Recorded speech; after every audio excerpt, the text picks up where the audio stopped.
Alright, so now let's talk about what you actually need. And this isn't complicated.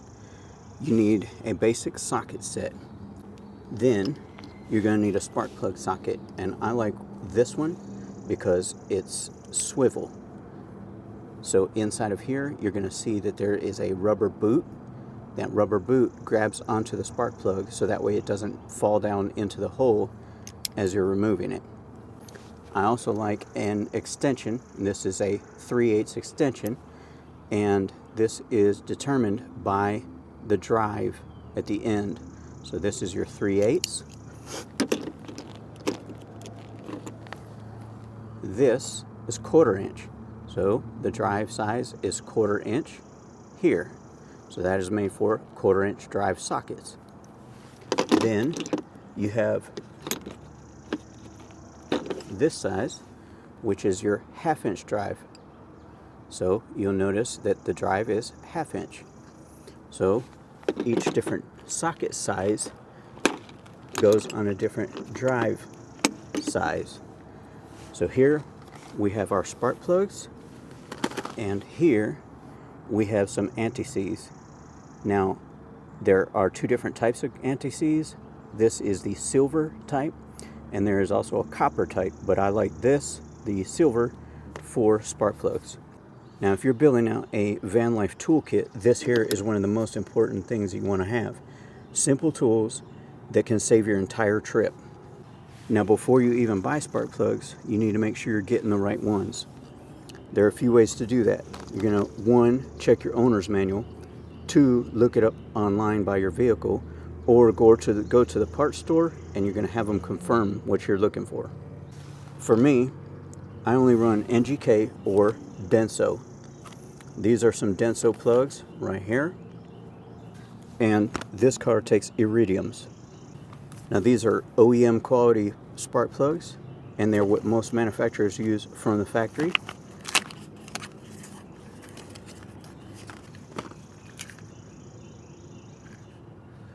Now when you're out here living the van life, or just relying on your car to just get you to the trail, there's one thing that you really can't afford, and that is a breakdown.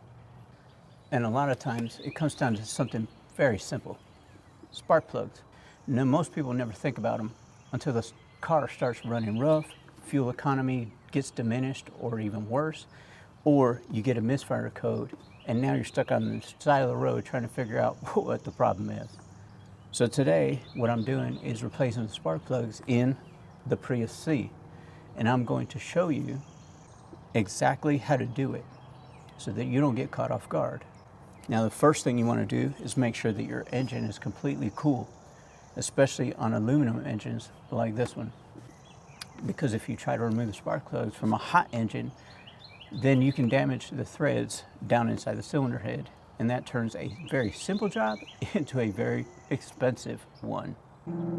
So here in our owner's manual, it shows that our spark plug gap is supposed to be 30 thousandths of an inch, or 0.8 millimeters. So I'm going to try and show you right here, very close up. This is a spark plug gapper. So what you're going to do is you're going to stick that into the spark plug gap right here, and then you turn it. I'll show you a farther out view here in a second. So what we're trying to accomplish here is to turn the spark plug gapper right here until right here we are looking at about 35 thousandths on the gauge. See if I can hold it still enough. So this little doodad right here is called a spark plug gapper. You can get them pretty cheap at the parts store. And what you're going to do is you're going to stick it like this into the spark plug gap, and then you turn it like this until it stops. And right here we have about 35 thousandths. Now most Denso iridium plugs come pre-adjusted from the factory, but I always want to check and just make sure that we're not out of spec. So right here, as you can see, we hit 35 thousandths pretty easy, and the spec is supposed to be 30 thousandths. So typically what you can do is just give it a little tap very lightly on a piece of metal, and you're trying to close that gap up. And it does not take much. So we're trying to achieve 30 thousandths instead of 35. Once you get those adjusted, then what we're going to want to do is we're going to put a very, very small dab of the anti-seize is going to go onto the threads right there. So you're only going to put like a little dot is all you're looking for. But right now, let's get this gap adjusted. So now, after a few little love taps, we got that thing down to about 31 thousandths. So now I'm just going to have to do the rest of the plugs and get them all the same. So one question that you might have is, what happens if you tap it too hard and now you've closed up the gap a little too much? So that's what this is for, this little hole in the gauge. So you're going to lock that underneath there. It's kind of like a bottle like a bottle opener. So now that allows you to use the strength of the gauge to kind of open that gap up. So right there we are at 29. So open it up just a little bit more. There we are at about 31. Okay, so like I said, we're going to use a 10mm socket on a 1/4" ratchet to remove the bolt that secures the coil to the valve cover. How a ratchet works is you usually have to twist and that will tighten. You have some kind of mechanism. They're not all the same, but it's pretty easy to figure out. So this is tightening. They say righty tighty, lefty loosey, right? So this is clockwise. If I flip it the other way, counterclockwise. So left is to remove. Then to go clockwise, or right will install. We are trying to remove. So that's what's called breaking the bolt loose, and then you twist it the rest of the way out. Then you just take it the rest of the way out till the threads are completely removed. You always want to place any bolts that you take out in the same place, and you want to make sure you put it in a place where it's not going to fall into your engine where it gets lost.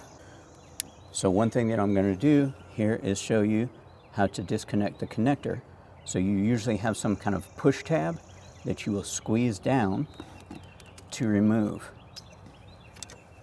Once that you, right here is my little coil boot, and one thing you're going to do is you want to inspect right here the end of the coil to make sure there's no oil on here. If there's oil, that means that your valve cover is leaking. There's a seal up here in the valve cover, and what it does is allows oil to go down here, and that can cause a misfire as well. Now I'm going to take my extension with my 3/8 spark plug socket, and that is going to go down into the spark plug hole. If your spark plugs haven't been removed in a long time, you may need to work them back and forth a little bit to get them to break free. Now, a very handy upgrade is what's called a lock-in extension. Sometimes your spark plug socket will want to get down there. Sorry about the train noise in the background. But sometimes your spark plug socket will want to get stuck down in the hole on your spark plug, and now you have to retrieve the stupid thing using a pair of needle nose. But a lock-in extension will lock into your socket, making sure that it doesn't get stuck and you can retrieve your socket back. Now the thing is that sometimes on your engines there will be a piece, let's say this right here is your wiper system, will come over the top of your engine. So sometimes you need to remove something like a piece of plastic or a housing that covers over top of your engine. So on this one, we don't have to do that. So one thing that I'm finding is these plugs have probably been in here since the car was made. So I'm using this, which is PB Blaster, which is a penetrating fluid, and we're just gonna apply just a little bit down in there to get around those threads in the head, because she's proven to be pretty difficult to come out right now. So you don't want to just force it. So what you're doing is working it back and forth until it comes out easy. You don't want to damage your cylinder head threads, especially in aluminum. So we have the first old spark plug out, and we can use that and the spark plug gapper to check and see what our old gap was. And right now, let's see if you can see that, it is right at 31 thousandths. But the reason I'm replacing these is because we don't know, unless we check it, we don't know if they've ever been replaced. In this vehicle is one that I haven't had for that long. So I think I might have had this for a year now. So we just want to double check and make sure. So now what I'm going to do is make a record in my phone that lets me know the last time that I'm replacing these. So now, from now on, I know that I can look back at that record and always know when the last time that I did every aspect of maintenance. So these Denso iridiums, but very hard coming out of there. And if you look here, you can see on one side, you can inspect your spark plugs and see how they were performing. So these little electrodes can tell you different things. So you want to look, you can even take a picture and record that so you know what your spark plug looked like when you took it out. This here can tell you different things about how your engine is running and how fuel and air are mixing within the cylinder. I don't know if you can see that, but right here I have a little small dab of anti-seize. So we're going to stick our spark plug into the socket now, and we're ready to put this one back in.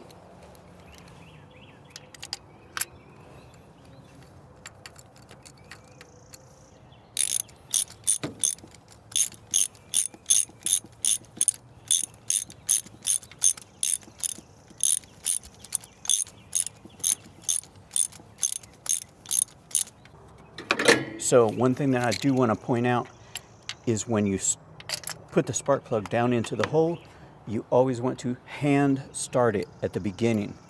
So you never want to just put the ratchet on there like this and just start turning it, because you can cross thread that spark plug into that hole, and you never want to do that. So you just hand start it at first, then you continue the rest of the way. Once that it's hand started, then you use your ratchet. Now, when it comes to torque, you're going to want to know, how tight do I make it? So right here you can see I'm not trying to set any world records. So having done this for so many years, I just kind of know what I'm looking for as far as torque. But there are what are called torque specs, and when you use a torque spec, you can use a torque wrench or a torque meter, and then that'll tell you exactly how tight to make that. But like I said, the main key is you always want to make sure that you hand start your spark plug, and you're going to see me hand start the bolt that holds the coil down, because all of this is aluminum, and aluminum is very soft metal in comparison to other metals, and you can easily damage it if you cross thread anything or over torque anything. So as you can see, I'm hand starting it before I use the ratchet to go the rest of the way.